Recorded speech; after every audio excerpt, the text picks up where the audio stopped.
Bismillahirrahmanirrahim. Assalamualaikum warahmatullahi wabarakatuh. Dan salam sejahtera untuk kita semua.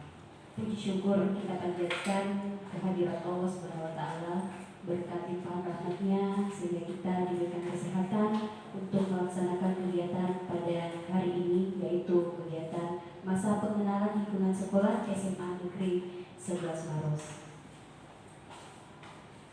Pada kesempatan ini saya Adi Yorkesaria Ramadhani selaku moderator akan mendampingi pemateri untuk membawa materi mengenai narkoba dan dampak negatifnya.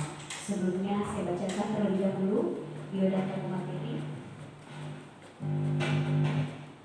Nama Jaya WSPG, alamat BTN Batara Blok A3 nomor 3, tanggal lahir Buton Utara 19 Juli 1973, hobi memancing, jabatan Wakasek Sarana dan Prasarana, riwayat pendidikan SD 1 Kamboa, SMP Negeri 1 Bau-Bau, SMA Negeri 1 Bau-Bau, Universitas Negeri Makassar, jurusan Biologi. Waktu dan tempat saya persilahkan. Ya, terima kasih kepada Ibu Moderator. Bismillahirrahmanirrahim. Assalamualaikum warahmatullahi wabarakatuh. Alhamdulillah pada hari ini saya telah diberikan kesehatan untuk bisa menunaikan salah satu amanah atau tanggung jawab untuk melengkapi sebagian dari proses penerimaan peserta didik baru oleh panitia yang pada hari ini diberikan tanggung jawab materi, yaitu narkotika, narkoba, dan dampak negatifnya. Terima kasih atas kesempatannya. Kemudian saya ucapkan pula kepada seluruh anak-anakku selamat dan selamat datang di sekolah menengah atas 11 Maros dalam tahun ajaran 2020-2021, dan kepada seluruh peserta didik baru di seluruh Indonesia, terutama remaja-remaja yang usia di sekolah mulai kelas 1 SMA. Sebelum saya lanjut pada materi umum atau materi khusus, maka saya sampaikan dulu bahwa penyajian materi ini bukan untuk mengenalkan narkoba kepada kalian. Saya ulangi bahwa materi yang saya bawakan sebentar bukan memperkenalkan atau mengajarkan materi ini agar kalian mengenali dan mencoba-coba, tetapi tujuannya adalah semata-mata untuk mengetahui dan bisa menghindari terutama penyalahgunaannya. Olehnya itu tidak ada tujuan apapun kecuali agar kalian bisa terhindar dari pengaruh penggunaan narkoba yang mungkin bisa saja menimbulkan masalah besar bagi kehidupan kalian. Olehnya itu, pada kesempatan ini saya akan sajikan materinya. Materi intinya adalah narkoba dan dampak negatifnya. Mungkin kalian sering dengar, apa sih sebenarnya narkoba itu? Sangat familiar di masyarakat, sangat terkenal di seluruh unsur masyarakat. Apakah itu di lingkungan keluarga, di lingkungan masyarakat, di lingkungan pendidikan, atau di lembaga-lembaga pemerintahan. Ini sangat familiar istilah ini, yaitu narkoba. Tahukah kalian tentang narkoba itu? Narkoba biasa juga ada yang plesetkan bahwa kalau di suku kami Bugis Makassar nasi gondrong bayau, tapi itu hanya semacam lelucon saja. Tapi yang penting bahwa narkoba mempunyai standar, mempunyai arti khusus bagi lembaga tertentu, yaitu di negara kita mungkin lebih kita kenal dengan Badan Narkotika Nasional, ya, Badan Narkotika Nasional, atau biasa kita kenal dengan BNN. Oleh BNN, narkoba mempunyai definisi atau arti tertentu, yaitu narkotika dan obat-obatan berbahaya. Ya, jadi narkoba adalah narkotika dan obat-obat berbahaya. Sekarang bisa kita bedakan atau bisa kita bagi secara khusus yang mana narkotika dan yang mana obat-obatan yang lain yang berbahaya tersebut. Ya, narkotika itu menurut Undang-Undang Nomor 35 Tahun 2019 dikatakan bahwa narkotika itu adalah obat atau zat yang berasal dari tanaman atau bukan tanaman, baik sintetis maupun semi sintetis, yang dapat menyebabkan penurunan atau perubahan kesadaran, ya, yang bisa berupa penurunan atau perubahan kesadaran hingga hilangnya rasa nyeri dan dapat menumbuhkan ketergantungan. Jadi kalau ada zat-zat yang bisa merubah kesadaran, yang bisa menghilangkan rasa nyeri, tetapi tidak tidak menyebabkan ketergantungan, itu belum tentu dari zat-zat yang aktif dan berbahaya tadi. Ya, tidak. Kemudian narkotika ini bisa digolongkan ke dalam 3 golongan. Nah, ini tadi di awal saya sudah katakan bahwa narkotika itu bisa berasal dari tumbuh-tumbuhan atau dari tanam-tanaman, dan juga bisa berasal bukan dari tanaman atau dari bahan-bahan sintetis. Yang dari tanaman, yang tanaman mana? Jadi tidak semua tanaman itu bisa dibuat atau bisa dijadikan sebagai bahan narkotika atau narkoba. Tidak. Yang mana? Yaitu tanaman papaver. Nah, ini tanaman papavernya ini tidak bisa secara fisik kita hadirkan atau kita datangkan di tempat ini. Pertama, kita tidak punya semacam izin untuk membudidayakan tanaman tersebut, walaupun tujuannya untuk pembelajaran atau pendidikan. Jadi saya mohon maaf di materi kali ini saya tidak akan bisa menghadirkan tanaman yang saya sebutkan tadi, yaitu tanaman papaver. Ya, tanaman papaver.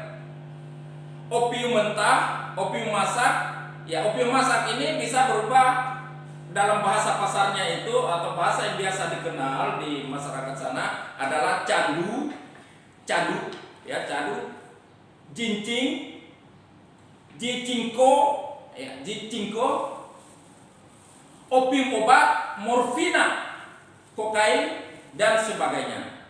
Nah, itulah yang termasuk ke dalam golongan pertama. Yang kedua,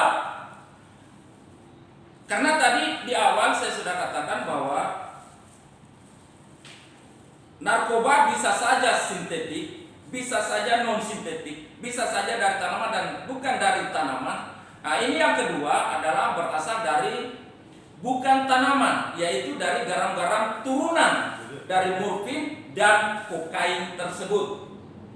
Jadi ini sudah merupakan perpaduan. Nah, ini yang ketiga adalah campuran dari yang bahan-bahan alam atau sediaan-sediaan yang mengandung bahan tersebut di atas, yang dua tadi, yaitu dari non dan dari bahan tumbuhan tadi.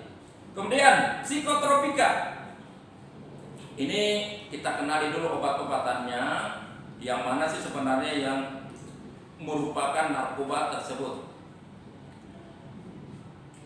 Psikotropika saya yakin kalian juga sudah biasa mendengar istilah ini. Anak-anakku sekalian ataupun orang tua di rumah, ini kita harus waspada dengan istilah-istilah ini. Jangan kita keren-kerenkan saja, tetapi sebenarnya kita mendekatkan anak-anak kita kepada bahaya yang mengancam masa depan mereka. Zat berikutnya adalah psikotropika.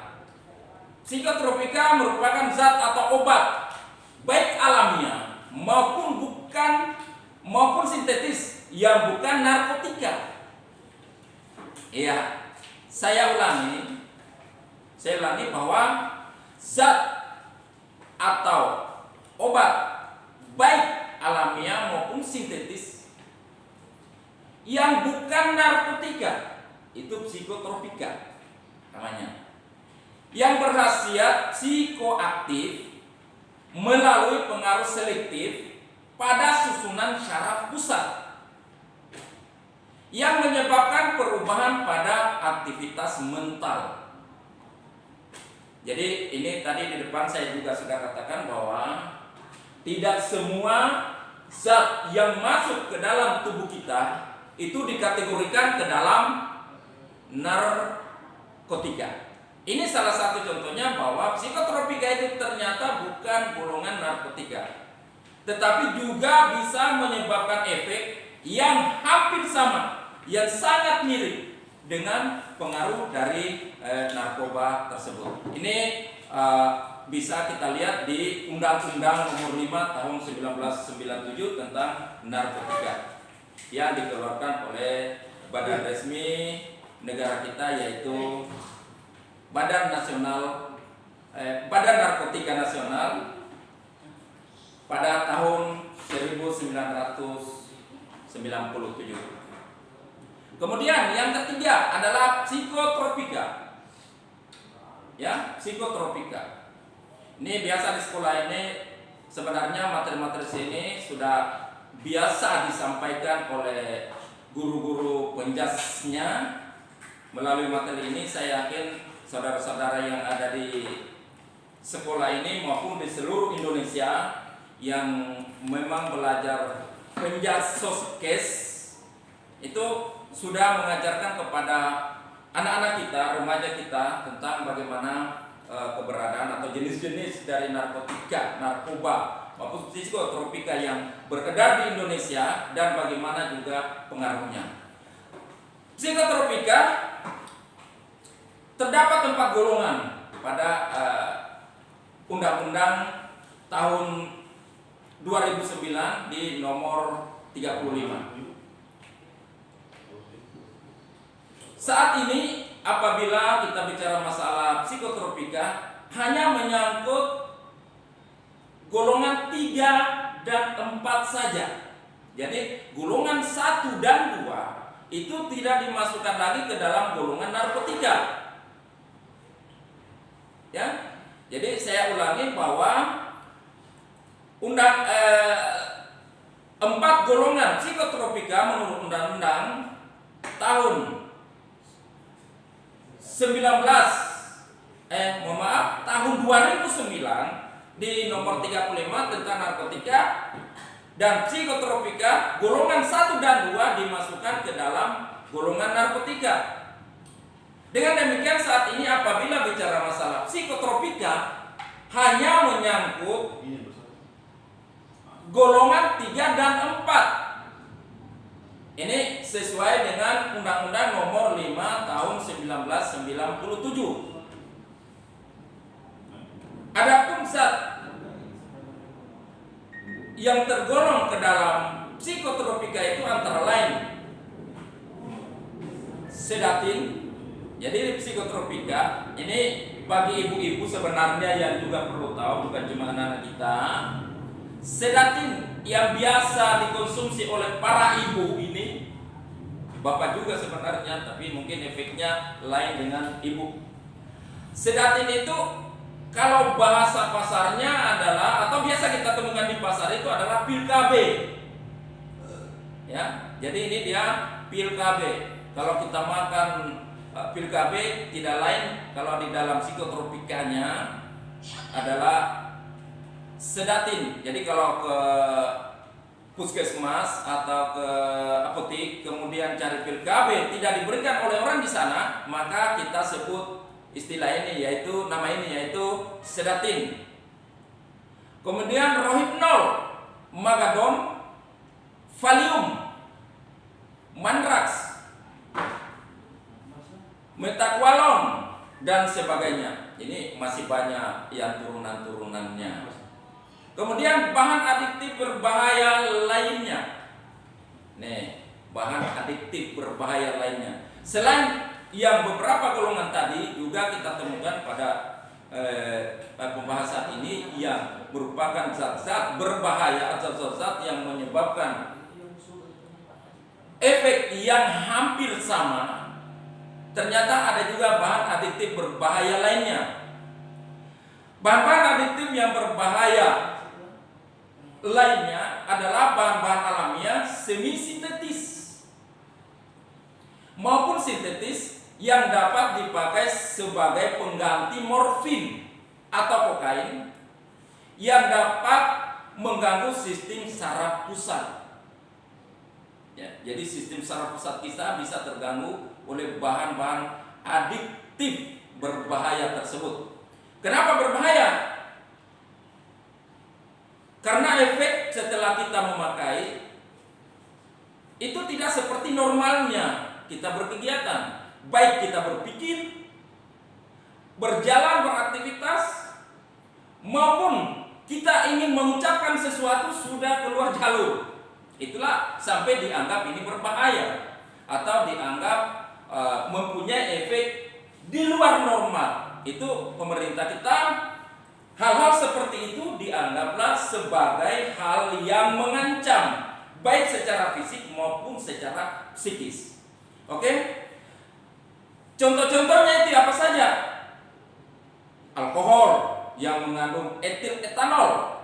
Jadi alkohol, apakah alkoholnya itu dari sintetik maupun tidak, dari tumbuh-tumbuhan sendiri, ataukah dari alam yang langsung seperti kalau di masyarakat kita balok, ya, kemudian cap tikus, arak di berbagai daerah di wilayah Indonesia, itulah yang merupakan bahan-bahan adiktif berbahaya.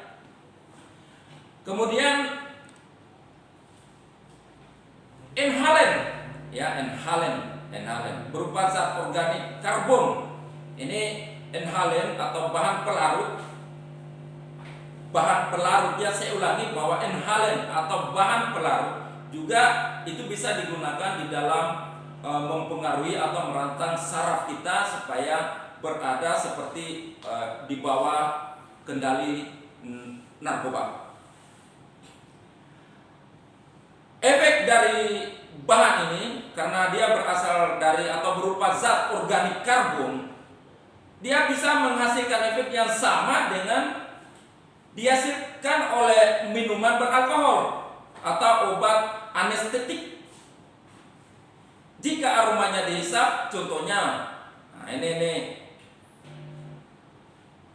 hari ini saya juga baru sajikan di tempat ini dalam kebutuhan MPLS, tetapi banyak remaja kita di luar sana, apakah itu yang sekolah atau yang tidak, yang pasti mereka berada di usia sekolah.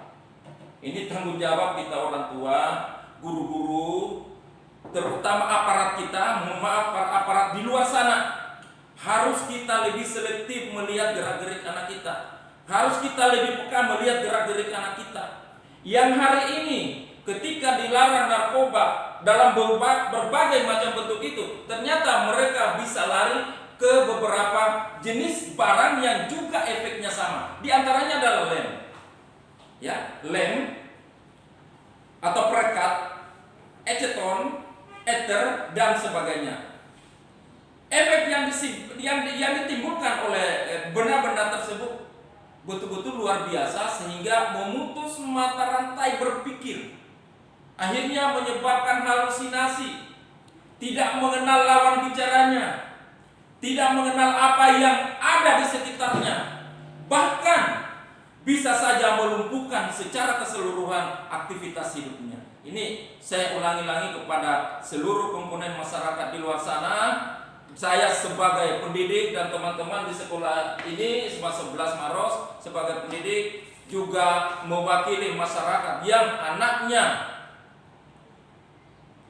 berada di sekolah ini, maka hal-hal yang seperti ini kita bisa cegah karena barang-barang atau bahan-bahan yang mereka gunakan sangat mudah ditemukan dan tanpa filter sama sekali, karena didapatkan sangat mudah di warung-warung, di toko-toko, di pinggir jalan. Ternyata efek penggunaannya luar biasa.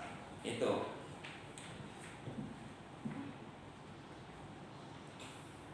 Kemudian dampak selanjutnya mempengaruhi kesadaran tadi, menyebabkan jelas yang tadinya normal saja bisa mengetahui tujuannya kemana. Setelah menggunakan atau berada di bawah pengaruh dari narkotika tersebut, dia akan menyebabkan hilang kendali sehingga kesadarannya itu tidak sepenuhnya seperti manusia yang normal. Kemudian zat adiktif bisa menyebabkan kecanduan. Ya, kecanduan. Yang bagaimana yang disebabkan kecanduan tersebut? Maksud dari kecanduan adalah ketika dia menggunakan, dia ingin lagi. Dan ketika setelah menggunakan dan tidak dapat barangnya, maka dia akan berada di dalam keadaan tersiksa. Itu kecanduan. Tersiksa. Akhirnya bisa memicu masalah-masalah yang lebih besar. Dia harus mendapatkan barang tersebut dengan cara apapun, apakah mencuri, merampok atau bagaimanapun caranya. Yang pasti dia harus memenuhi kebutuhan oleh pengaruh dari kecanduan penggunaan barang-barang narkotika atau narkoba tersebut. Kemudian kalau psikotropikanya mempengaruhi psikologis secara umum, apakah psikologisnya itu bisa minder, tidak percaya diri, tidak ada semangat hidup, atau apapun yang semata-mata bisa mengganggu dari semangat hidup dari pengguna atau anak-anak kita.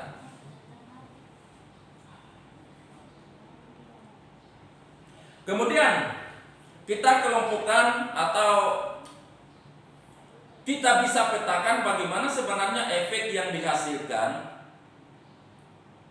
dari penggunaan narkoba atau narkotika atau zat-zat psikotropika ataupun zat-zat adiktif lainnya tersebut. Yang pertama, depresi. Nah, biasa ini depresi kalau di dalam bahasa istilahnya depresan, biasa kita dengar depresan, menyebabkan depresan atau depresi ketika penggunanya sudah kecanduan, maka akibatnya bisa depresi. Depresi tersebut bisa berlanjut ke arah yang menghilangkan sama sekali semangat hidupnya. Jangankan mau berpikir bagaimana mencari pekerjaan, bagaimana mengembangkan karirnya, sedangkan untuk mandi saja malas. Itulah salah satu efek dari depresi. Tidak mengenal orang, tidak mengenal nasihat, atau tidak menerima pendapat dari siapapun. Pokoknya seluruh informasi, seluruh himbauan atau seluruh hal-hal yang sifatnya negatif itu semuanya dikali nol, alias tidak ada artinya sama sekali. Kemudian halusinogen. Halusinogen biasa juga diderita oleh para pengguna-pengguna tersebut. Sering berhalusinasi. Jadi kalau ada dari anak-anak sekalian yang mau coba-coba berhalusinasi dengan menggunakan barang-barang terlarang, barang-barang haram tersebut, sekarang urungkan niatnya. Karena kita berhalusinasi, kalaupun yang berada di samping kita atau di dekat kita adalah orang tua kita sendiri, saudara kita sendiri, itu akan berubah jadi hantu. Ya, akan berubah jadi hantu. Selalu kita berhalusinasi bahwa yang berada di dekat kita itu adalah orang yang mengancam kita, hal yang mengancam kita. Tidak ada yang baik, tidak ada yang positif. Kita tidak melihat lagi keindahan yang ada di bumi ini. Yang ada adalah seram, seram, dan seram. Karena otak kita sudah terputus-putus oleh penggunaan barang-barang tersebut. Kemudian stimulan. Jadi ada efek atau dampak dari stimulan tersebut. Stimulan bisa menyebabkan organ-organ tubuh kita berfungsi di luar normal. Ya, di luar normal. Yang mana itu? Jantung.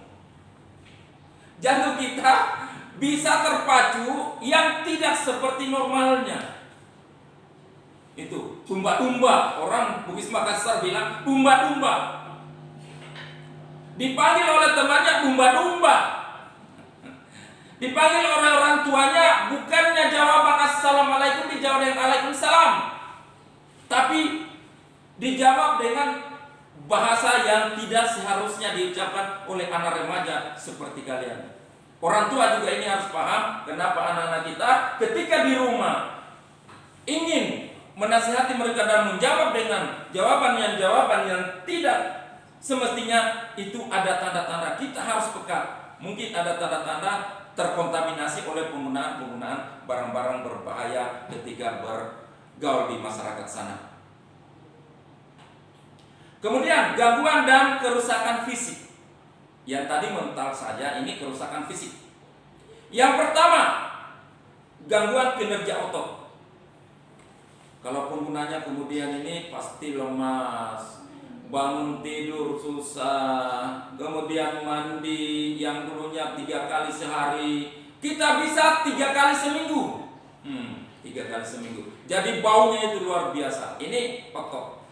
Kemudian gangguan kinerja otak. Otak kita kacau. Mau mandi, mau makan, karena di bawah pengaruh tersebut batu, garam, batu dilihat garam, batu dilihat bongkahan nasi. Itu otak. Kemudian saraf. Nah, ini saraf.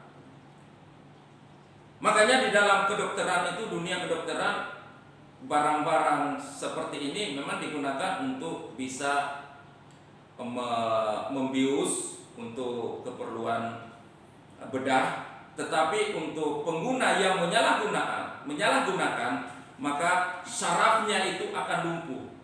Tidak merasakan apa-apa. Manis dirasa hambar, pahit dirasa hambar, sakit juga tidak ada lagi dirasa. Itu luar biasa. Nikmat Allah yang diberikan itu hilang semua oleh pengaruh saraf yang rusak dari penggunaan barang-barang haram tersebut. Kemudian gangguan kinerja mata. Nah, ini saya pakai kacamata bukan karena gangguan narkoba ya, bukan. Tetapi faktor umur, sehingga penurunan daya penglihatan. Tetapi kalau pengguna dari narkoba tersebut biar masih muda, bisa saja tidak melihat karena saraf-saraf yang putus. Gangguan berikutnya adalah kinerja paru-paru. Jelas, apalagi terutama zat-zat yang berbahaya tersebut dihisap, terutama yang dihisap ya. Ada beberapa diantaranya sabu-sabu atau yang dimasukkan ke dalam lintingan-lintingan itu bisa merusak paru-paru karena organ sasaran atau organ targetnya itu adalah saluran pernafasan. Iya. Gangguan psikologisnya sudah jelas sekali tadi di awal. Kemudian gangguan kehidupan sosial.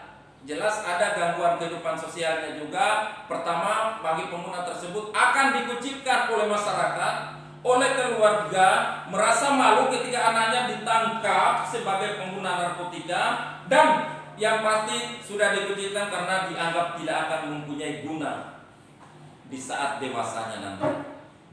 Bagaimana Bapak Ibu panitia bisa lanjut lagi beberapa waktunya ya? Iya. Sekarang saya akan bawakan tentang bagaimana sebenarnya cara kita menghindari barang-barang yang menurut kita hari ini adalah merupakan problem nasional. Kalau saya mungkin masukkan juga ke dalam bencana nasional ini, penggunaan narkoba. Ada beberapa cara. Tapi kalaupun di dalam sumber-sumber yang kalian pernah dapat, ini saya peruntukkan. Cara ini saya peruntukkan bukan untuk anak-anakku sekalian yang ada di sekolah menengah atas, tetapi pada umumnya ke seluruh remaja di seluruh Indonesia. Siapapun yang membaca, siapapun yang menonton nanti, ada beberapa trik yang mungkin tidak pernah kita dapatkan di dalam teks atau dibaca. Yang mana itu? Ada trik atau ada tips dari saya.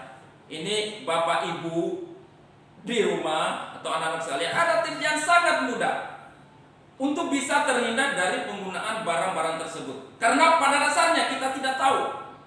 Ya, pada dasarnya barang-barang ini kita tidak tahu. Yang bagaimana modelnya morfin, yang bagaimana modelnya ekstasi, bagaimana modelnya ganja, bagaimana modelnya kokain, bagaimana modelnya sabu-sabu. Tapi ada cara yang sangat mudah untuk bisa terhindar. Yaitu apa? Yaitu jangan mengkonsumsi barang yang tidak lumrah dikonsumsi tiap hari. Saya ulangi, supaya bisa terhindar dari pengaruh ini, karena pada dasarnya kita tidak tahu bagaimana wujud barang-barang tersebut, apalagi kecanggihan sekarang bisa dirubah-rubah modelnya, maka tips yang paling tepat, sederhana sekali, yaitu jangan coba-coba mengkonsumsi barang yang tidak pernah dikonsumsi sehari-hari atau tidak lumrah Anda konsumsi sehari-hari. Insya Allah kita akan terhindar. Itu tips.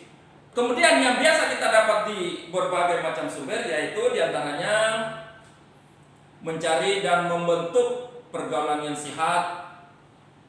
Jangan sampai kita ingin sehat tapi disuguhkan hal-hal yang kurang sehat karena ketidaktahuan kita tadi. Ya, ketidaktahuan kita tadi. Kemudian kedua, pelajari dampak negatif penggunaan narkoba. Iya, betul, kita bisa pelajari dampak negatif kalau kita tahu bahwa orang tersebut adalah pengguna. Kalau tidak, itu. Kemudian yang ketiga, pergunakan waktu lebih banyak untuk hal-hal yang positif dan kreatif. Artinya kita isi hidup kita, isi hidup kalian. Tolong Bapak Ibu di rumah, awasi anaknya dengan memberikan fasilitas kepada anak-anak kita, terutama yang bersifat positif dan kreatif.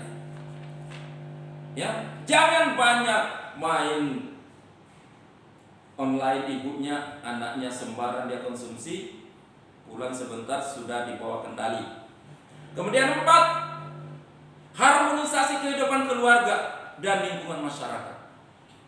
Iya, ini tantangan besar, tantangan berat. Bapak Ibu di rumah, anak-anak kita remaja di sana, apalagi hari ini, anak kita ketika ditegur, bukannya merasa segan atau takut kepada orang tua, tapi malah anak kita mengatakan bahwa Bapak Ibu kayak Tongi tidak pernah remaja, kayak Tongi tidak pernah muda, sehingga kami dikekang seperti ini. Ini tantangan bagi kita, Bapak Ibu sekalian. Ya. Kemudian yang kelima, menumbuhkan rasa percaya diri dengan cara-cara yang baik dan benar. Iya, betul dimasukkan oleh pemerintah kita bahwa menumbuhkan rasa percaya diri dengan benar, dengan baik.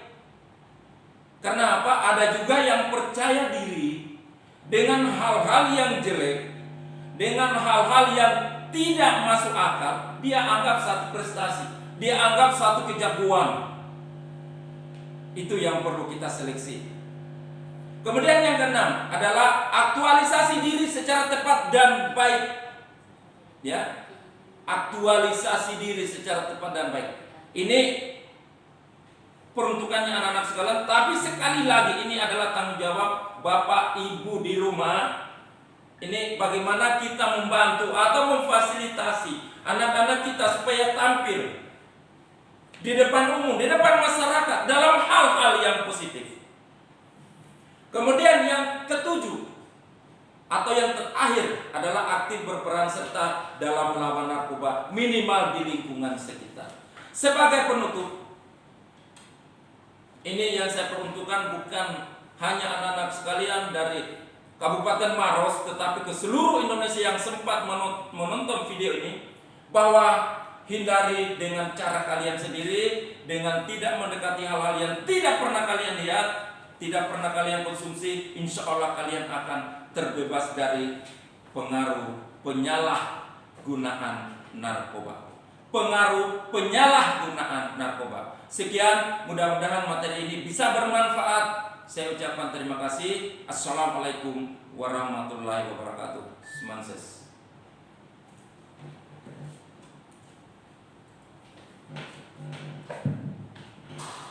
Itulah tadi materi yang dibawakan oleh Bapak Daya SPD, di mana dalam hal ini kita bisa menyimpulkan bahwa narkoba itu sangat berbahaya bagi tubuh kita, bukan hanya sekedar dalam fisik tetapi mental dan kehidupan sosial kita. Oke, semoga pada materi kita hari ini anak-anak sekalian mampu untuk memahami dan menambah wawasan mengenai narkoba dan dampak negatifnya. Sekian, wassalamualaikum warahmatullahi wabarakatuh.